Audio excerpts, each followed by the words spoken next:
19-year-olds with ties to cyber attacks, college dropouts with ties to Peter Thiel, none of them with a lick of government experience, and all of them hell-bent on doing their idol Elon Musk's dirty work. The cadre of creeps and dweebs Musk has surrounded himself with in the Department of Government Efficiency, or Doge, is truly a parade of horribles gaining access to the most sensitive data and information inside the federal government, with zero oversight and no guardrails in place. Involved in the dismantling of the USAID, the CFPB, the Treasury Department, and now the Department of Education, Doge and Elon Musk's lackeys are quickly scuttling through every aspect of the functioning of our government and attempting to reduce inefficiency and save money by creating absolute chaos across the entire federal bureaucracy. And most of these kids don't even have fully developed frontal lobes yet. Today, we're diving into the list of these creeps and dweebs because Congress isn't doing shit, and the media is doing a good job of at least naming and shaming these absolute hats, shining a light on the incompetence that is quickly dismantling the United States government. Let's get into it. Listen, I love bread, and I am thrilled to say my partner on today's video is Wild Grain, the first bake from frozen subscription box for sourdough breads, artisanal pastries, and fresh pastas. It's a carb box, y'all, delivered straight to your door. Wild Grain partners with small bakers and pasta makers across the country to bring you fresh carbs. Like, what more could you possibly ever want in life? I too had a sourdough phase during lockdown, but listen, I don't have time these days, but I also love the natural sourdough taste. It's a real conundrum. But with Wild Grain, you get all the benefits of sourdough without the hard work. They use slow fermentation that can be easier on your belly, richer in nutrients and antioxidants, and can help lower blood sugar spikes. And this is freezer to table in 25 minutes. Every item you receive from Wild Grain bakes in 25 minutes or less, so you can enjoy homemade quality whenever you want. Like, have you ever just had croissants on demand? Like, I really could go for a buttery, delicious artisanal croissant hot out the oven right now, and bam, in 20 minutes you get it. It's thrilling. Also, their giant chocolate chip cookies have become a staple for my little nighttime snackies. And instead of some old dry noodles, why not try artisanal noodles in your next pasta dish? The quality cannot be beat, and Wild Grain even offers completely gluten-free boxes. If you want fresh breads, pastries, and pastas delivered straight to your door, and literally why would you not, be sure to click on my link in the description and use my code Leeja30 to get $30 off your first box, plus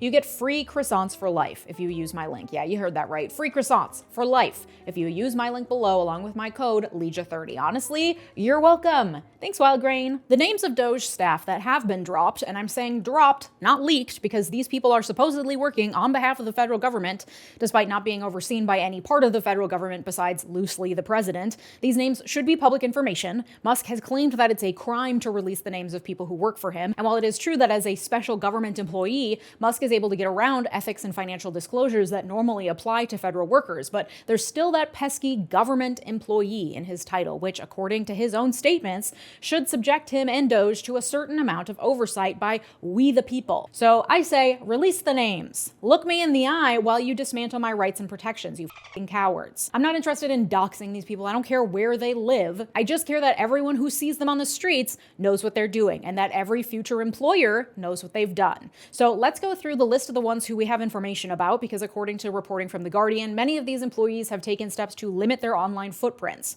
Sources are linked in the description if you'd like to save the list and have a look yourself. And for the love of God, if you went to high school or college or worked with any of these people, please drop the tea in the comments section. Obviously, we have top dog dweeb Elon Musk himself. I've talked about him ad nauseum on this channel and will continue to do so, but I just wanted to highlight this video that dropped of him at the White House on Tuesday with his child that he's been using as a human shield to protect himself from assassination, where Trump was supposed to be signing an executive order, and Elon just started awkwardly pontificating while Trump just sat there staring at his small child, which is a creature I'm sure Trump is not used to having much interaction with.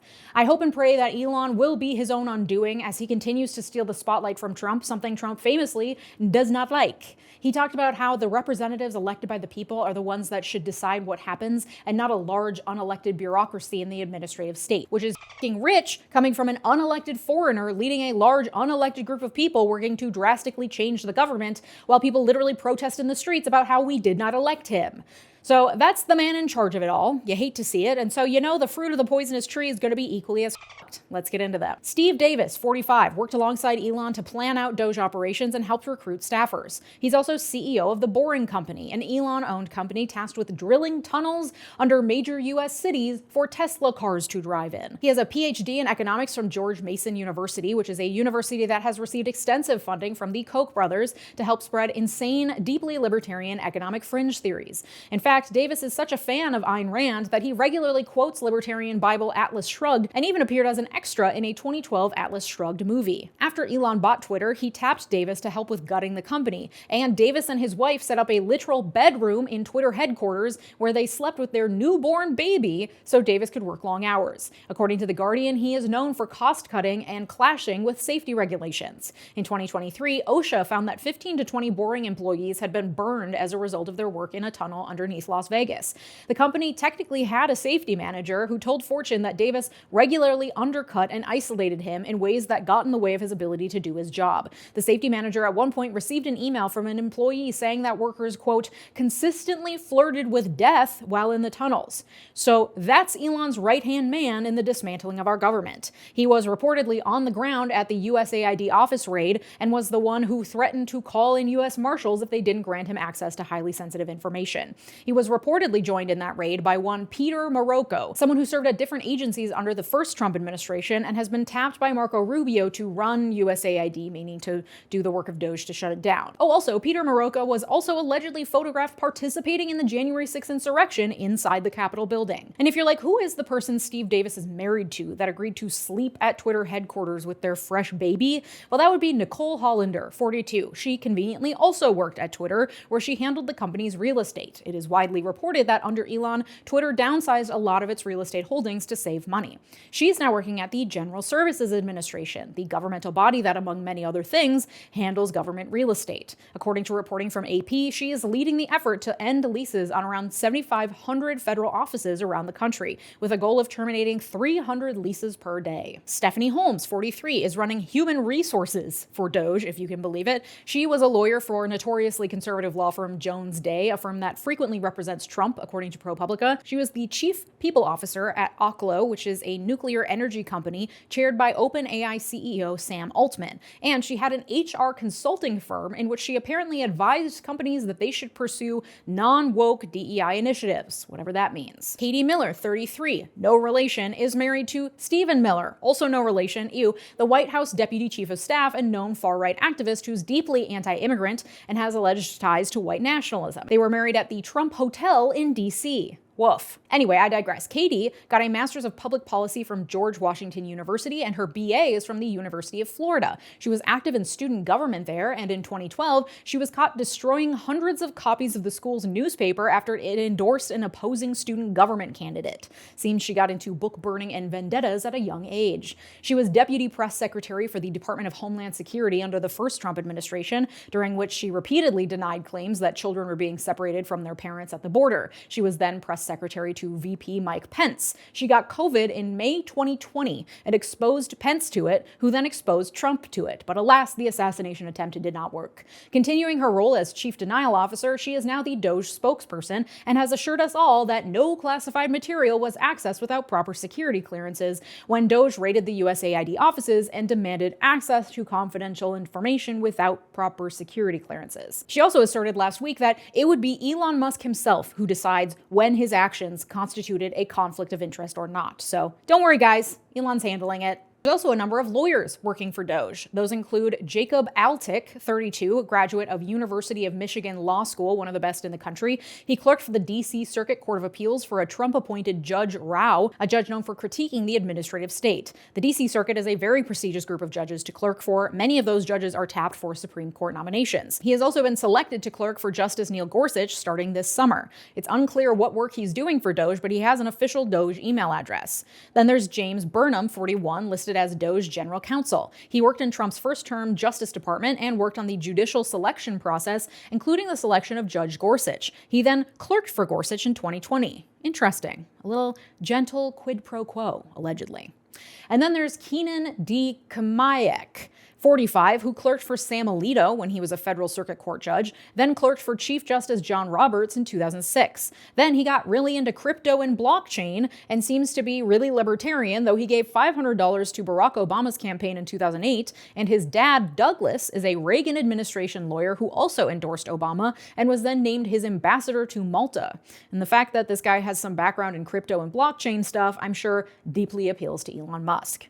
And then there's Austin Rayner, 36, who went to the University of Virginia Law School, clerked for Justice Clarence Thomas in 2016, and served as assistant to the Solicitor General under Trump's first term. He's argued before the Supreme Court at least 8 times, and until joining Doge, most recently worked as a senior attorney at the Pacific Legal Foundation, a libertarian legal organization.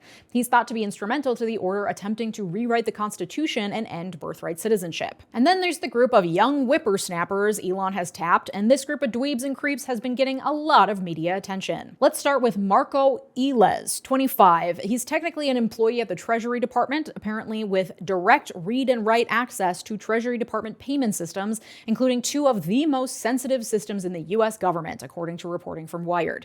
He graduated from Rutgers in 2021, where he studied computer science. Afterwards, he was an engineer at SpaceX in Los Angeles for 3 years, and then spent a year as an engineer at Twitter under Elon. However, he resigned from his position in Doge on February 6th. The Wall Street Journal linked him to a social media account that repeatedly posted racist comments, including one tweet saying he supported a eugenic immigration policy and supported the repeal of the 1964 Civil Rights Act. He bragged that he was a racist, quote, before it was cool, and called on the tech sector to, quote, normalize Indian hate. He also posted, quote, you could not pay me to marry outside of my ethnicity, and also, quote, I would not mind at all if Gaza and Israel were both wiped off the face of the earth. Most of these were published on Twitter within the last year. Musk then reinstated 𝗪𝗠𝗧𝗏 to his position in Doge, saying, quote, to err is human, to forgive divine.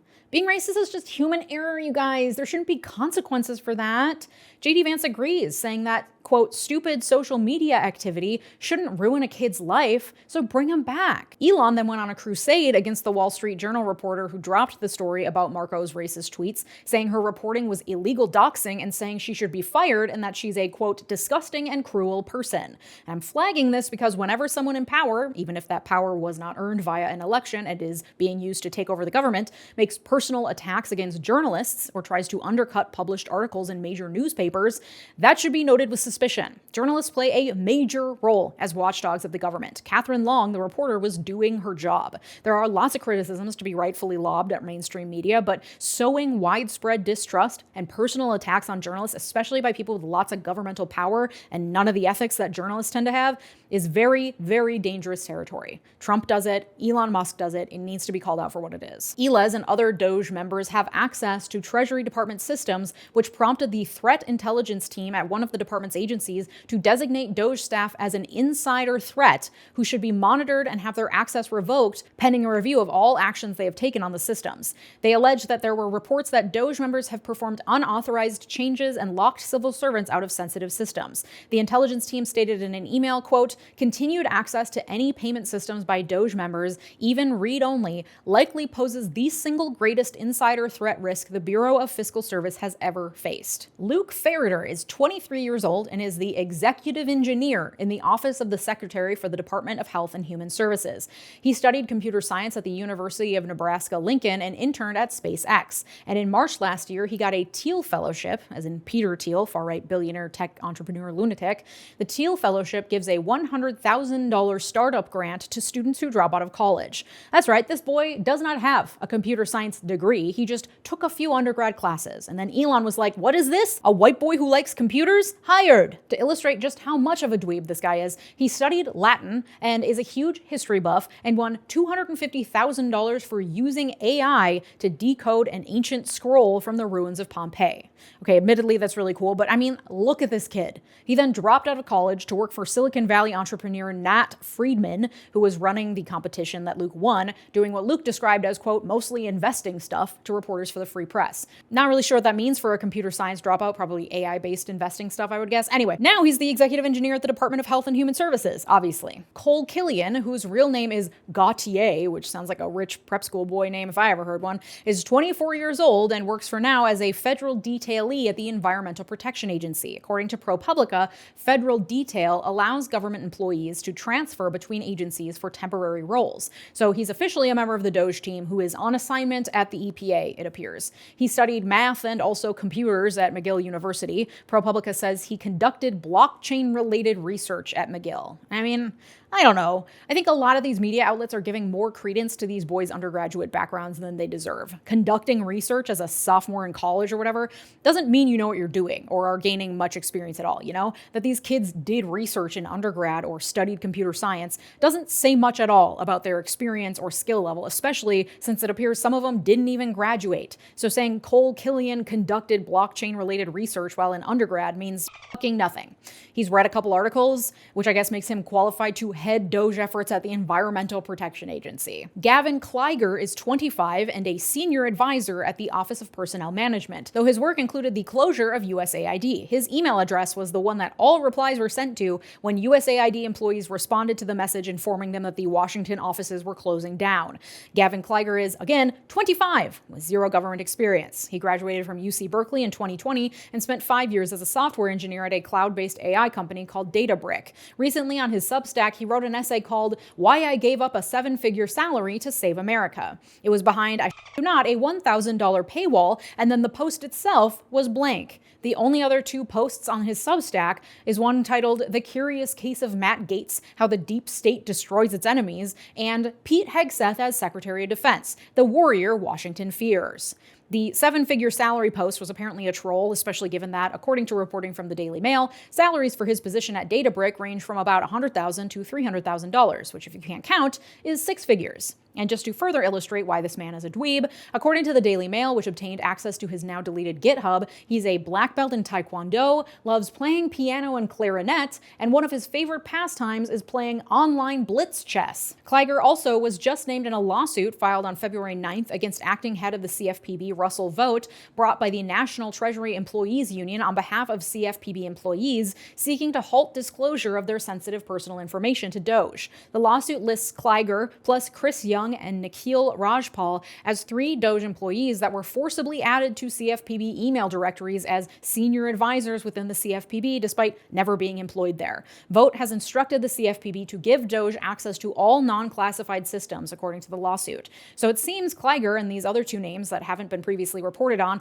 are actively moving from agency to agency working on shutting things down. According to a press release from the union, Chris Young is a lobbyist for Big Pharma, and 𝗬𝗏𝗏𝗏𝗏𝗏𝗏 went to UC Berkeley, where he led a libertarian students group and also previously worked at Tesla and Twitter. 𝗏𝗏𝗏𝗏𝗏𝗏𝗏𝗏, 21, is also a very recent graduate of UC Berkeley. ProPublica reported that he graduated from high school in 2021, and when I read that I thought, oh no, that must be a typo, right?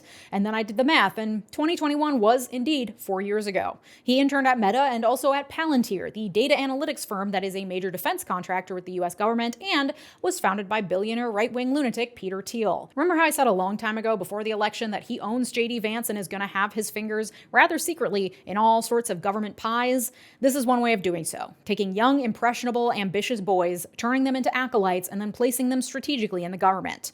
Boba is a senior advisor and listed as an expert in the Office of Personnel Management, where reports are that he has access to large internal databases. According to the Daily Mail, Boba also gained access to the Department of Education yesterday, Tuesday, as upwards of 16 different Doge staffers infiltrated the department's headquarters, the latest victim of the Doge steamroller. Boba is again 21 years old with zero government experience. Ethan Xiaotran was also named as a Doge staffer with new access to the Department of Education. Ethan is a 22-year-old senior at Harvard. He was a member of the team that was a finalist in a hackathon organized by Elon's company xAI. He also founded an AI startup in 2023 with a $100,000 grant from OpenAI during the height of the, oh my God, AI is going to revolutionize everything and turn a bunch of people into billionaires discourse. The startup is called Energize AI and created a scheduling assistant called Spark. He was profiled in an article in Business Insider in September of last year titled, "I'm a Harvard senior who balances college and my open AI-backed startup through these 3 productivity tips." His 3 tips: time blocking, using an AI note taker, and having hobbies. Once again, photo evidence that he's a certified nerd. Again, I think this illustrates how misleading it can be when the media describes someone as a startup founder. This kid apparently grew up creating iOS apps in his free time in middle school, then got into Harvard, so now he knows computers and Harvard under his belt, which is all it takes to then spin that into tech entrepreneur and then get the attention of OpenAI to give you $100,000 to sit in your dorm room writing code. I think when the average person hears startup founder or tech startup, they picture like glass-walled offices and loads of engineers and interns sitting around in beanbag chairs building the future of tech. It's usually a lot smaller scale and a lot less impressive, and usually ends in failure. It's common knowledge that 90% of startups fail. So let's not give these boys more accolades than they deserve, okay? Moving on. Last but certainly not least is 𝗦𝗬𝗏𝗧𝗏, a 19-year-old who just graduated from high school and was recently a student at Northeastern University in Boston, which for full disclosure is where I got my law degree. But when I tell you the law school is the black sheep of that university, we were a bunch of queer lefties in a sea of weird STEM bro business geek undergrad students. And this nerd, look at this kid, holy shit, is reportedly heir to a popcorn fortune. His dad is reportedly Charles Korestein, a businessman who bought failing snack company Lesser Evil and turned it into a $100 million per year business. Their popcorn admittedly f***ing slaps. Edward interned at Neuralink one summer, and according to the Northeastern student newspaper, Elon is one of Edward Korestein's idols. Edward sometimes goes by the username Big Balls online, ew, and also founded a company called 𝗬𝗏𝗧𝗧 LLC. That company, founded when Korestein was 16 years old, controls dozens of web domains, according to reporting from Wired, including at least 2 registered in Russia, one of which offers a service that uses an AI chatbot for Discord servers targeting Russia, a connection that typically would be flagged in any security clearance background check, except for the part where none of these Doge employees got background checks because they don't have security clearance because they're not official government employees. Wired also reported that a Telegram chat handle associated with Korestein solicited a cyber attack for hire service in 2022. He also briefly worked for Path Network in 2022 as a systems engineer, again, when he was 16. Path Network is a company known to hire convicted cyber criminals. Like, this was a nerdy kid sitting in his bedroom in high school messing around on the internet, who I'm sure is very smart. I don't know how to do any of that, but who nonetheless uses usernames like Big Balls and still has mush for brains because your brain is not fully developed as a teen. And now he has access to highly sensitive governmental information. He's reportedly dropped out of school to work for Doge and has been placed in the Office of Personnel Management, where he has the title of expert. And if your experts are 19-year-old college dropouts, then we have a problem. He's reportedly working to get access to the Small Business Administration's internal records and has been on calls with employees who are asked to explain code they'd written and justify their jobs. He was also added to a General Services Administration call with staff members using a non-governmental email address, like bigballs@gmail.com has joined the call or whatever, and no one explained why he was there or who he was. And some people are defending, especially the hiring of very young men to spearhead the work of Doge, saying that fresh young ideas are needed to counteract the forces of old crusty bureaucrats, and that young people have often come in throughout our history to shake things up in the government. And the point they're missing, likely willfully, is that even the young people with fresh ideas who have come in the past at least have a working knowledge of government and the experience to back up their positions. These historically were not 19-year-old college dropouts being given the title of expert in government agencies they, I guarantee you, had never heard of until they were given the position. The amount of damage that can be done by a bunch of boys emboldened by the trust given to them by the richest man in the world cannot be underestimated. The amount of oversight Musk is providing is likely minuscule, let alone the oversight that Trump is providing while taking long trips to golf and get his spray tans. These boys are operating with zero transparency to the American people under the direction of deranged megalomaniacs who have absolutely zero grasp on reality. This has never happened before. This is not similar to things that have happened in the past, and this is not normal. There are journalists and politicians out there claiming that this is okay, and they are willing this country to be driven off a cliff by a handful of boys whose brains literally aren't even fully developed yet, and who lack even a modicum of proper experience or knowledge to manage the things they're attempting to manage. It's reckless, and the end result will be disastrous for the American people, something they're all betting they won't have to care about as they can continue to ride the shirt tails of Elon Musk and Peter Thiel and all the other tech billionaires that they're rubbing elbows with, who they hope will save them a pod in the ship that they launch into outer space once this planet is no longer habitable. inevitable. An additional issue with this cadre of horrors is that many of them are affiliated with Doge or officially on staff with Doge, but many are not. And it's really unclear what the Doge hierarchy or structure is because it's so opaque and not bound by any sort of disclosure rules, because it's all being run by Musk as a special government employee with limited oversight. And because it's not an official agency and these people aren't official federal employees, Congress also has very little ability to directly intervene or monitor what's happening because this is being carried out by people who aren't technically public officials. And yet they're gaining unprecedented access to private information of millions of Americans, plus control over payment systems and other highly confidential mechanisms of the government, mechanisms that typically have extensive oversight and are tightly controlled. It's an unprecedented power grab that many are calling a coup.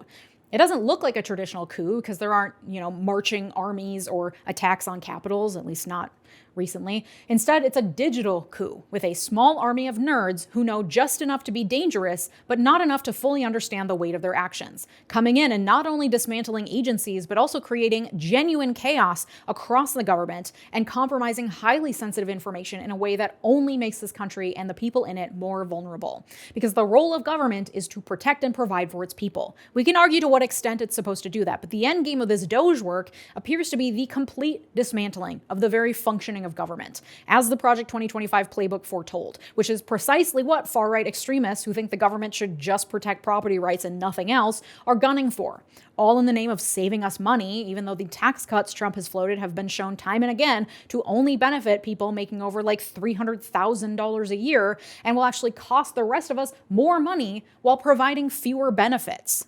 Doge appears to be the main mechanism through which Trump and those pulling the strings behind the scenes are going to implement the Project 2025 agenda to fully dismantle the administrative agencies that ensure the functioning of our government. And we are the ones who will pay the price for this. So remember these names and faces because they are the ones who will be responsible for the fallout from this chaos. If you'd like to support my work, the number one best way to do so is to join me over on Patreon, where you get ad-free, uncensored access to all of these episodes. Also, I just launched the Why America Co-Learning Lab, a learning community having discussions and making connections, along with a monthly syllabus curated by me. All year, we'll be covering topics under the umbrella theme of Eat the Rich, building solidarity in the new Gilded Age. February's topic is all about how to build a movement, even when you're feeling overwhelmed as hell. This is all posted over on Patreon, which is linked down below. If you're interested, please join us, patreon.com/LeejaMiller. Thank you to my multi-platinum patrons, Thomas Orff, Sarah Shelby, Art, David, R.H., Latranja Lucas, Joshua Cole, Thomas Johnson, and Tay. Your generosity makes this channel what it is, so thank you. And if you like this episode, you'll like the one from Monday, where I lay out what happens if Trump decides to ignore judicial orders. Spoiler, it's not good. Thanks so much for watching. Have a good day. Bye-bye.